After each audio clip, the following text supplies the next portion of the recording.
Eres mi fuerza y mi esperanza, mi paz y mi alegría. A ti correrá mi alma mientras dure el Espíritu dentro de mí.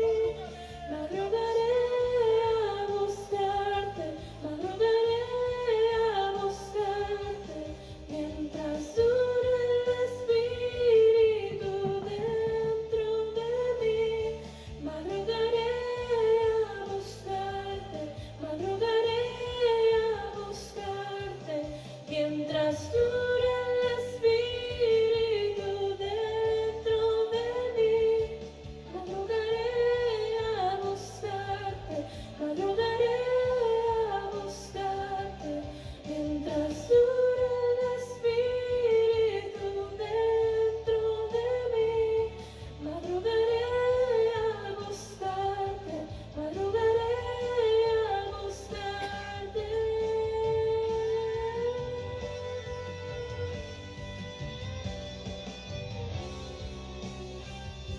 A ti, Señor, correrá mi alma.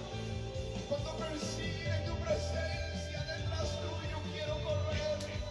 Puedes decir, sígueme, yo iré detrás de ti, Señor.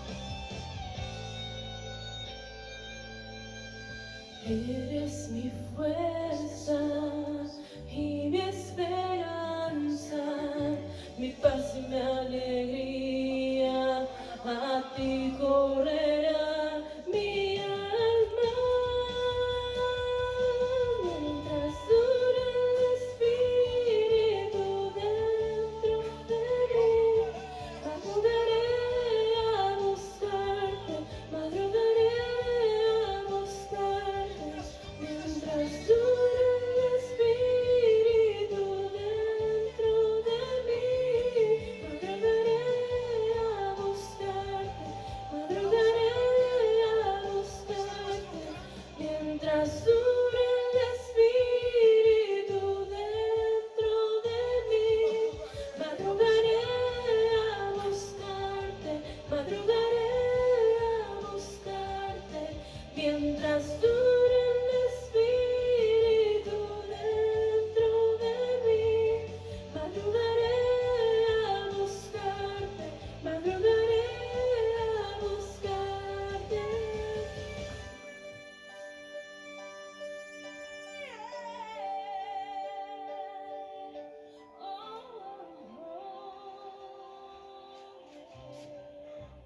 Demos gracias a Dios porque su misericordia se renueva cada mañana y siempre podemos levantarnos de madrugada a buscarlo y a buscar su rostro. Vamos a pasar con la palabra del día de hoy. Estoy segura que va a ser de bendición y es con el líder Luis Mariano.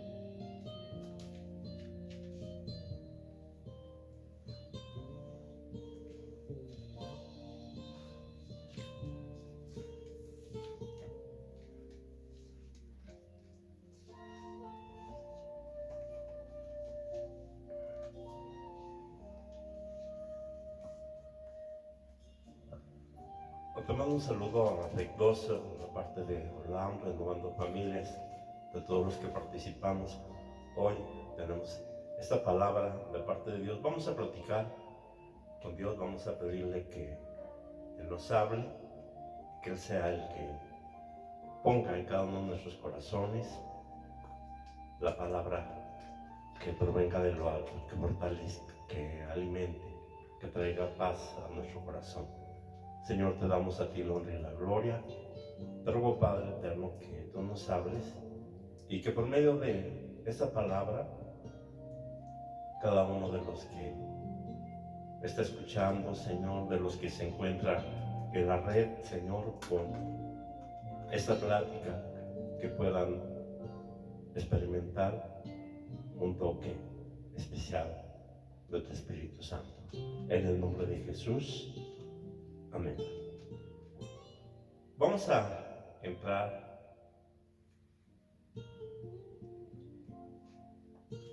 a esta plática Dios es justo. Dios es justo. La Biblia nos dice que Dios es justo. Esto significa que es imparcial. No le gusta el maltrato y la opresión de las personas y de la naturaleza a los cuales creó. Rechaza las mentiras, el hacer trampas y otras formas de maltrato a otros. El hecho de que Dios es justo significa que puede juzgar entre el bien y el mal y administra justicia de acuerdo a los estándares. Te quiero presentar 3 ejemplos de lo que para algunos de nosotros podría ser cuestionado, pero para Dios es justicia. ¿Por qué? Vamos a ver el por qué. Dios siempre juzga de forma recta. Vamos a ver el primer ejemplo. Se relaciona a los despojos de guerra. Este primer ejemplo nos habla del rey David. Cuando David y sus hombres vinieron a Siclag el tercer día, los de Amalek habían invadido Negev y a Siclag y habían asolado a Siclag y les había prendido fuego. Y se había llevado cautivo a las mujeres y a todos los que estaban allí, desde el menor hasta el mayor. Pero a nadie había dado muerte, sino se los había llevado a seguir el camino. Entonces David y la gente que con él estaban alzaron su voz y lloraron hasta que les faltaron las fuerzas para llorar. Esa angustia de que habían sido invadidos cuando no estaban y que todas sus pertenencias y sobre todo sus seres queridos se los habían llevado esclavos, pues sería algo muy difícil de atravesar. Pero dice que toda la gente estuvo llorando hasta que les faltó sus fuerzas. Tal vez en algún momento de angustia te llegó a pasar así. Espero que no, pero que llegaste a llorar hasta que ya no tenías fuerzas para llorar. Hasta que las lágrimas dejaron de salir porque ya no había más lágrimas que pudieran manifestar ese dolor que sentías. Las 2 mujeres de David, Ahinoam, Jezreelita y Abigail, la que fue mujer de Nabal del Carmel, también eran cautivas. Y David se angustió mucho porque el pueblo hablaba de apedrearlo, pues todo el pueblo estaba en amargura de alma, cada uno por sus hijos y por sus hijas. Mas David se fortaleció. ¿Y en qué se fortaleció David? En Jehová su Dios. Partió pues David, iban 600 hombres en este ejército, 600 hombres que con él estaban. Llegaron hasta el torrente de Besor, donde se quedaron algunos. Y David siguió adelante. ¿Con cuántos creen? Con 400 hombres. Porque se quedaron atrás 200 que cansados no pudieron pasar el torrente de Besor. Ya había sido mucho la fatiga, mucho el cansancio, venían de luchas, llegaron y se encontraron toda la ciudad quemada y las personas con las que se encontraban y sus seres queridos habían sido presos y todos los bienes y todo lo que ellos tenían había sido arrebatado como botín de guerra. Entonces fueron ellos, el ejército de David, 600 hombres, y de repente se empezaron a caer del desmayo. Cuando alguien ya está cansado y se cansa, se fatiga, está experimentando una insolación, un sol fuerte, un cansancio muy grande, entonces empezaron a caer los soldados. Y entonces, pues David dijo, bueno, los que puedan seguir, vengan conmigo. Se quedaron 200 y entonces 400 hombres de estos soldados siguieron a David. Y dice la Biblia que con esos 400 los sirió David desde aquella mañana hasta la tarde del día siguiente y no escapó de ellos ninguno, sino 400 que montaron sobre los camellos y huyeron. Libró David todos los que los amalecitas habían tomado. Asimismo, libertó David a sus 2 mujeres Y vino David a los 200 hombres que habían quedado cansados y fatigados y no habían podido seguirle por el cansancio. Ellos salieron a recibir a David con mucho gozo porque sabían que Dios les había dado la victoria. Y al pueblo que con él estaba, se acercaron con David para agradecer, para manifestar ese gozo por haber ganado.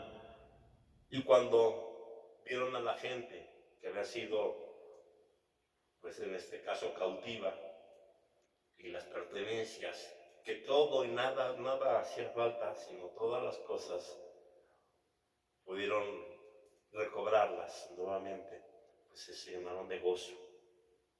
Cuando David llegó a la gente, les saludó con paz. Entonces, todos los malos y perversos de entre los que habían ido con David respondieron y dijeron: ¿por qué no fueron con nosotros? No les daremos del botín que hemos quitado, sino a cada uno, su mujer y sus hijos, que los tomen y que se vayan.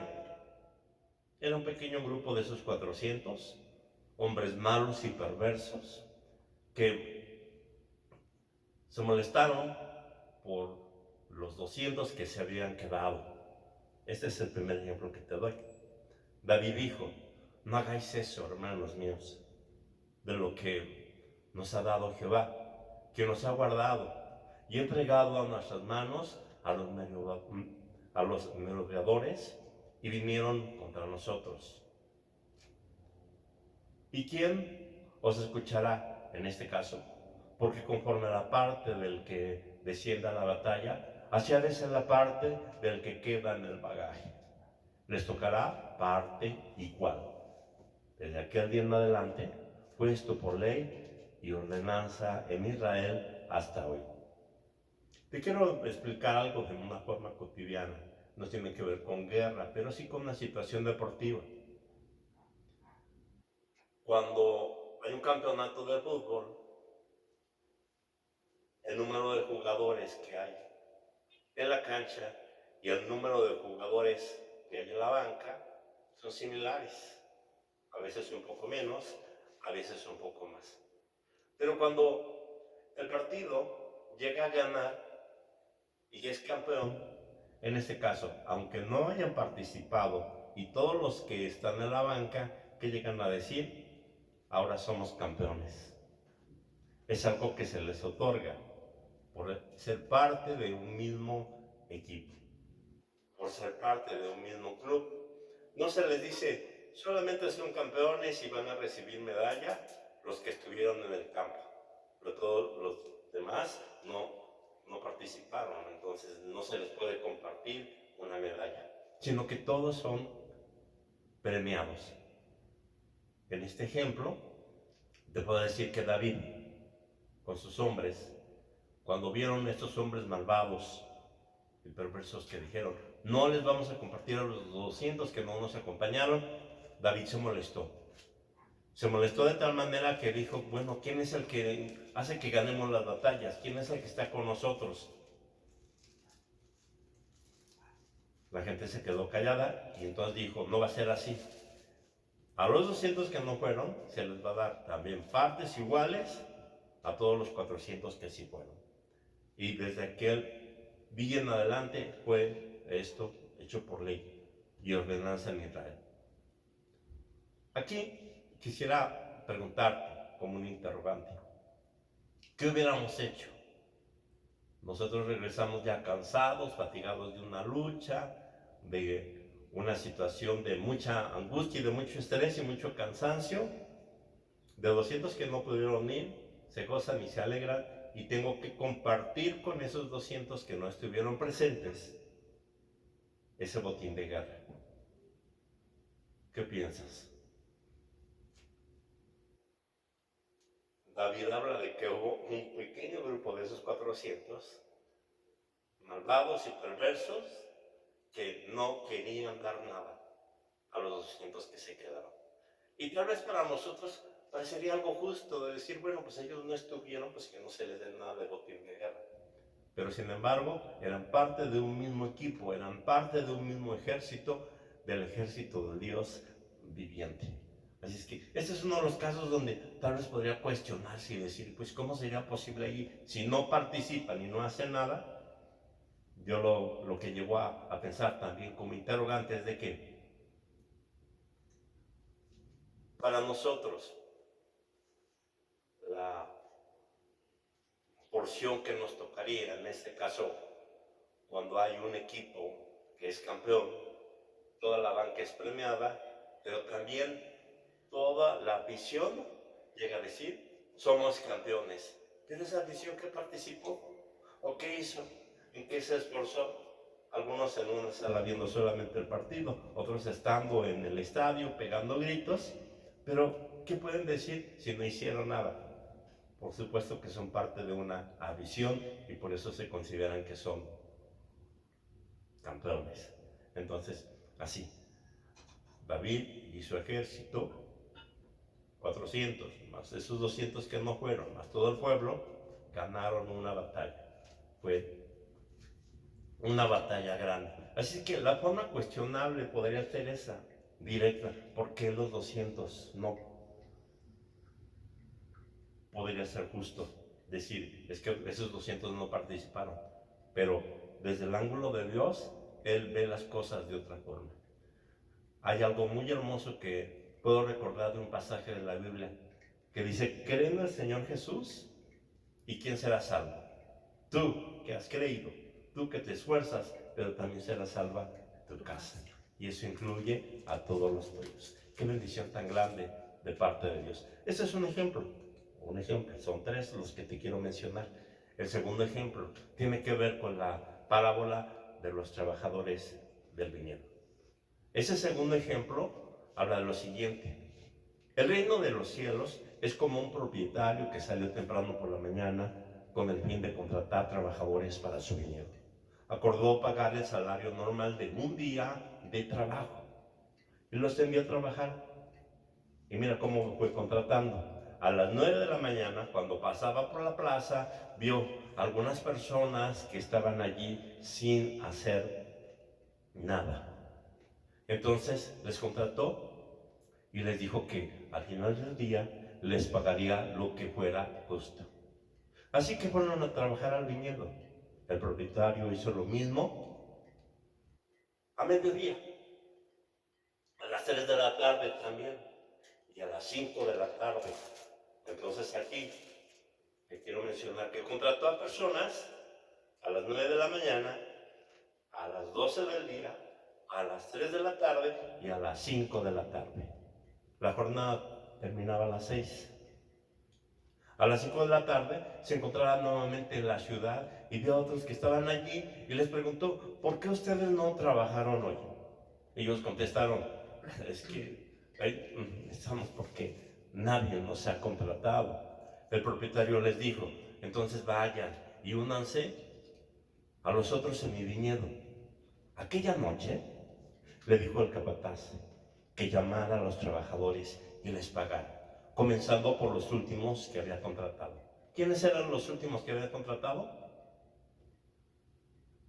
Los que habían contratado, que eran ya las 5 de la tarde, y te digo que la jornada terminaba a las 6. ¿Cuánto iban a trabajar? 1 hora. 1 hora. Cuando recibieron su paga, los que habían sido contratados a las 5 de la tarde, cada uno recibió el salario por una jornada completa, como si hubieran trabajado todo el día.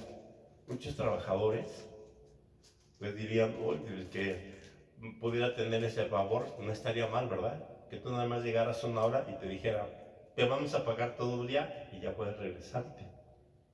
Fueron los que fueron contratados a las 5 de la tarde.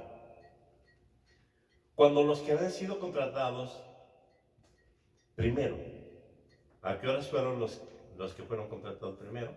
A las 9. A las 9. Llegaron a recibir ellos su paga. Entonces dijeron, si les pagaron a estos una jornada por 1 hora, ¿cuánto nos van a pagar a nosotros? 9 horas que estuvimos aquí trabajando, nos van a dar un buen sueldo. Supusieron que recibirían más. Pero ellos también se les pagó el salario de un solo día. Y no falta eso entre pasillos, ¿verdad? ¿Cuánto te pagan a ti en las empresas? Radio pasillo. No, pues aquí me dicen que pues, le dicen radio pasillo, ¿verdad? Cuando esos hacen ese tipo de comentarios. No me pagan tanto. Y el otro se queda medio molesto. ¿Y a mí por qué me pagará menos? Entonces empieza a ver rencillas, pero no saben y no consideran que las responsabilidades son mayores y que el tipo de decisión son mayores y que la experiencia es diferente. Entonces, eso se da a muchísimos trabajos. Pues, ¿qué fue lo que sucedió? Cuando recibieron la paga, ¿qué iban a hacer? Pues protestaron y se enojaron contra el propietario. Aquellos trabajaron solo 1 hora, sin embargo, se les ha pagado lo mismo que a nosotros que trabajamos todo el día bajo el intenso calor. Entonces, el dueño del viñedo, él les respondió a uno de ellos y le dijo estas palabras: amigo, no he sido injusto. ¿Acaso tú no acordaste conmigo que trabajarías todo el día por el salario acostumbrado? Toma tu dinero y vete. Quise pagarle a este último trabajador lo mismo que a ti. ¿Acaso es en contra de la ley que yo haga lo que quiera con mi dinero? Te pones celoso porque soy bondadoso con otros. Así que los que ahora son últimos, ese día serán los primeros. Y los primeros serán los últimos. En este otro ejemplo podemos ver esta situación tan curiosa que tiene que ver con el salario, con las horas trabajadas, que tiene que ver con eso que está relacionado con un salario. Y a simple vista parecería lógico de que se molestaran los otros, pero desde el planteamiento del dueño del viñedo, ¿qué diría? Es mi dinero y es mi viña y yo quiero pagar a estos de esta forma. Y entonces, ¿qué les habla? Que son gente celosa. ¿Hay celos donde tú laboras o donde trabajas? Sí. Y dices, es que está esto tremendo porque solamente están viendo qué hacen los demás y qué privilegio tienen unos o qué privilegio se les da para empezar a reclamar. Y esa es la parte en ocasiones complicada de los empresarios, porque si dicen, bueno, si por esa concesión o esta forma o esta manera o problema complicado de este trabajador le voy a dar esas facilidades, pues rápido se van a molestar los demás y van a decir, ¿y entonces nosotros qué? Bueno, eso es con lo que se enfrentan de forma cotidiana los que están en autoridad. Un ejemplo, parecería que se están aplicando cuestiones de injusticia. Te voy a hablar del tercer ejemplo, de la parábola de los 3 siervos. Son solo 3 ejemplos los que te quería mencionar. La parábola de los 3 siervos. También el reino de los cielos puede ilustrarse mediante la historia de un hombre que tenía que aprender o emprender un largo viaje. Reunió a sus siervos y les confió su dinero mientras estuvo ausente. Lo dividió en porciones, dependiendo a qué, dependiendo a la capacidad de cada uno. ¿Cuántos siervos eran? 3 siervos. ¿Y cómo los dividió? Dependiendo a las capacidades de cada uno. O sea, no dividió sus bienes así como de, a ver, ¿cuánto daré de ti, María? No, sino dependiendo a la capacidad de cada uno. El primero le dio 5 bolsas de plata. Perdón, otra versión habla de talentos. Al segundo, 2 bolsas de plata. Y al último, 1 bolsa de plata. Y luego se fue de viaje. El siervo que recibió las 5 bolsas de plata comenzó a invertir el dinero. ¿Y cuánto crees que ganó? Otras 5 bolsas más. ¿Cuánto es lo que tenía entonces? Recibió 5, invirtió y ganó otras 5. ¿Cuántas? Entonces tenía 10 bolsas de plata. En lo que tenían las 2 bolsas de plata, también salió a trabajar y ganó 2 más. ¿Cuánto tenían? Se le dio 2 y 2 más que ganó. Entonces tenían 4 bolsas de plata. Pero el siervo que recibió una sola bolsa de plata, cavó un hoyo en la tierra y allí escondió el dinero de su amo. Después de mucho tiempo, el amo regresó de su viaje y los llamó para que rendieran cuentas.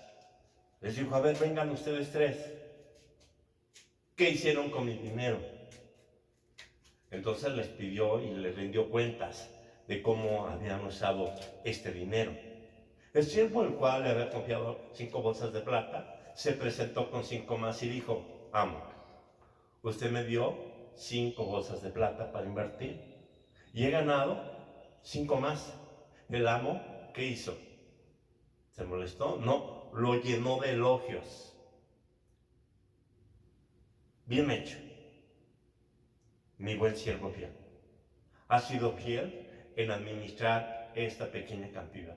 Así es que ahora te daré muchas más responsabilidades. Ven a celebrar conmigo.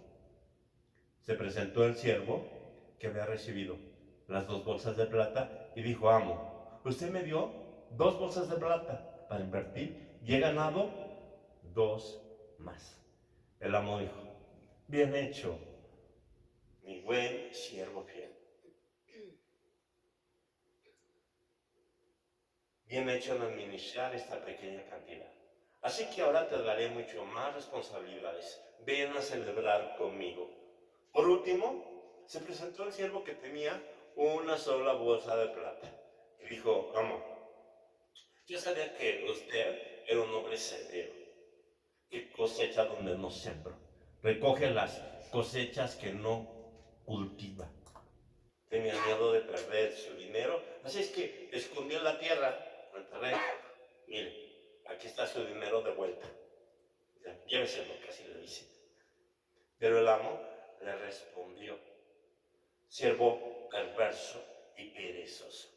Mira cómo son las cosas. Tal vez para algunos pues, dirían: ¿qué de malo hizo este que enterró? No trabajó. Pues no trabajó, así de simple. Entonces, por eso esta frase tan fuerte, porque es una frase fuerte, le dice perverso y perezoso. Si sabías tú que cosechaba lo que no sembré, recogía lo que no cultivé, ¿por qué no depositaste mi dinero en el banco? Al menos hubieras hecho eso. Al menos hubiera podido obtener algún interés de él. Entonces ordenó quitarle el dinero a este siervo, y dárselo al que tiene las 10 bolsas de plata. Entonces tenía 5, ganó 5 más 10, más el que se le quitó de una sola bolsa, 11 bolsas de plata por administrar. Qué curioso se dan las cosas luego en la vida, que las personas más ocupadas son las personas más responsables en hacer algunas tareas, y las menos responsables, o las que tienen menos responsabilidad, son las más olvidadizas o las que menos cumplen con esa pequeña tarea que tienen al día. Así es que cuando nosotros venimos estos 3 ejemplos y resolvemos y decimos: ¿sería justo o injusto? ¿Están bien las decisiones o no están bien las decisiones? Nos damos cuenta que Dios hace las cosas sobre todo para probar nuestros corazones, para saber qué hay en ellos. Cuando de repente algo nos llega a faltar, cuando batallamos por alguna situación, cuando estamos en una lucha, Dios ve qué es lo que hay en nuestro corazón. Lo primero que decimos en nuestro corazón, eso es lo primero que vale. Cuando algunas personas se molestan o llegan a culpar o a decir: es que Dios tuvo la culpa, o a decir pues de situaciones que no tienen el caso, tratando de culpar a otras personas, te digo algo: Dios permite algunas situaciones para conocer tu corazón. Y cuando tu corazón es correcto, cuando tu corazón hace las cosas de manera correcta, entonces es cuando recibes ese premio de parte de Dios. Hasta aquí en estos 3 ejemplos nos damos cuenta que no es el trabajo administrativo tanto de que Tiene que ser así porque más 2 más 2 es 4 y así a todos les va a tocar 2. No es tanto eso, porque a algunos les tocará más, sino mucho tiene que ver qué hay en tu corazón, qué siente tu corazón. A algunos se les fue tachados como hombres malvados y perversos. A otros se les fue tachado allí como personas que, en ese caso, no querían o no tenían allí la capacidad. Tenían celos, como hombres celosos, porque decían, ¿cómo es posible que se les va a pagar esto lo mismo? O este que trabaja 1 hora que yo trabajé todo el día y estuve en el sol. Pero a estos hombres se les llama como siervo perverso y perezoso, al que teniendo una bolsa de plata no hizo nada por producir de lo que este hombre les había dejado de sus bienes para que se multiplicara. Te voy a decir algo, y suena aquí, tal vez te llama la atención. Dios no hace las cuentas así como para, a ver, voy a administrar y les voy a dar 2 a cada uno o 3 a cada uno. Dios da conforme lo que Él desea en su corazón, porque es de Dios. Dios hace las cosas conforme las que Él quiere. Pero lo único que podemos entender y ver allí es de que Dios ve cuál es la intención de nuestro corazón en lo que nosotros hacemos. Entonces, vamos a reflexionar. A los que usan bien lo que se les dará aún más y tendrán en abundancia. Pero a los que no hacen nada, se les va a quitar aún lo poco que tienen. Ahora bien, arrojen a este siervo inútil a la oscuridad de afuera, donde habrá llanto y rechinar de dientes. Dios nos ha dado a todos talento, Dios nos ha dado a todos capacidad. ¿Qué vamos a hacer con esa capacidad y ese talento con la que Dios nos ha dado? Ahora pasamos a esta última parte de esta masterclass, que es esta reflexión. En esos pasajes bíblicos dice, ¿será el hombre más justo que Dios? ¿Será el varón más limpio